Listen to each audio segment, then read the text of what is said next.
Good morning, ma'am, and my dear friends. Thank you for being here today. My name is Divya, and my roll number is 5407. Today, I am going to give a short presentation on errors in statistics. Let us have a look at the topics which I am going to discuss with you. Firstly, errors in statistics and classification of errors.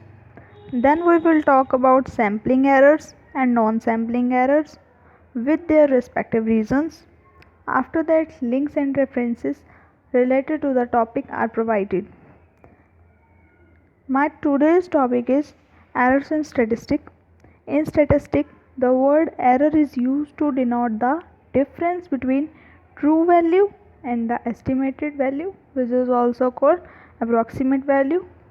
These errors in statistics are due to the number of factors such as approximation in measurement, approximation in rounding of the figure to the nearest hundred or thousand, in the rounding of the results, the bias due to the faulty collections and analysis of data, personal bias of investigators.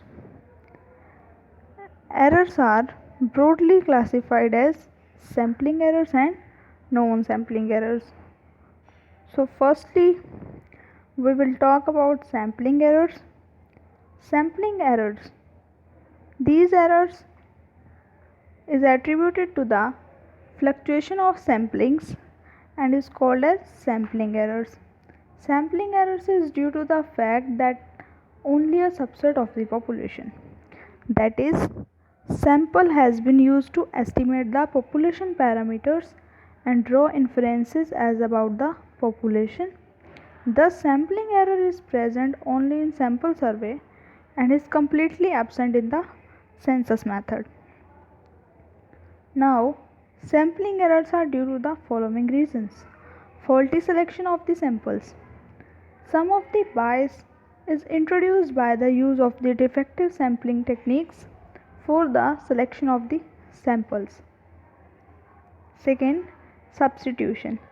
If the difficulties arise in enumerating a particular sampling unit included in the random sample, the investigators usually substitute a convenient member of the population.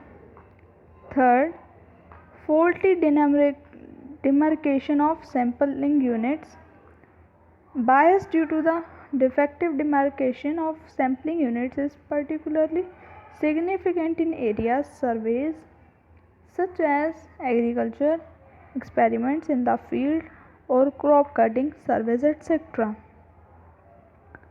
Fourth, constant error due to the improper choice of the statistic for estimating the population parameters. For example, if x1 x2 up to so on xn is a sample of independent observations, then the sample variance, which is also denoted as s square, is equal to summation xi minus x ka whole square divided by n.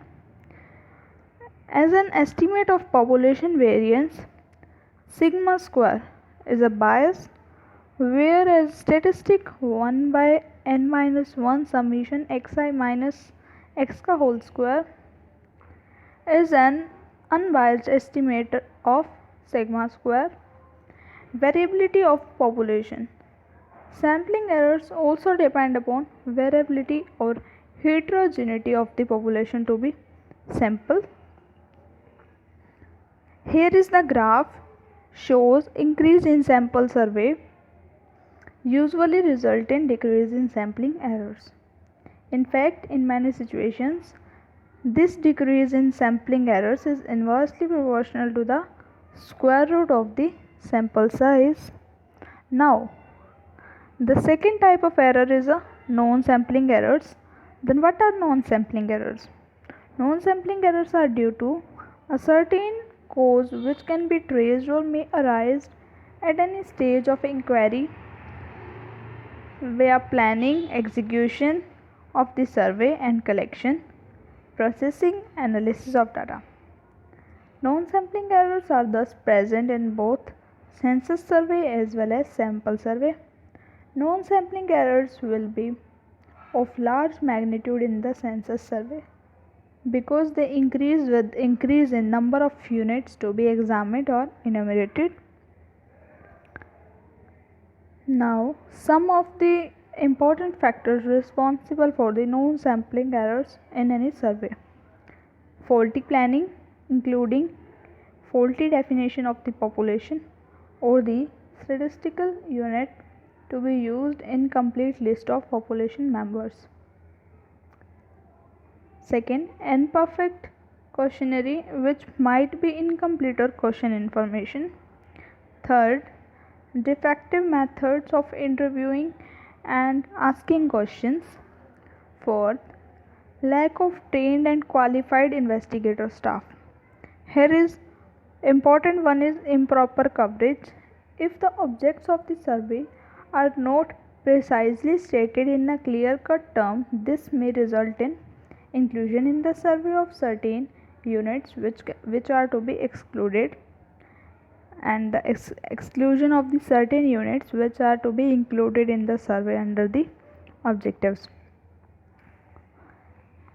In the sample survey, known sampling errors can be effectively controlled by employing qualified and training personnel for planning and execution of the survey, pre-testing or conducting a pilot survey, through editing of the results, effective checking of all the steps in the processing and analysis of data.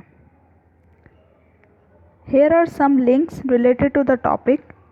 These links will help you to know well about my topic. This brings me to the end of my presentation. Here you are also being told about references related to the topic. Thank you for listening and paying attention. I will be glad to answer any question you might have.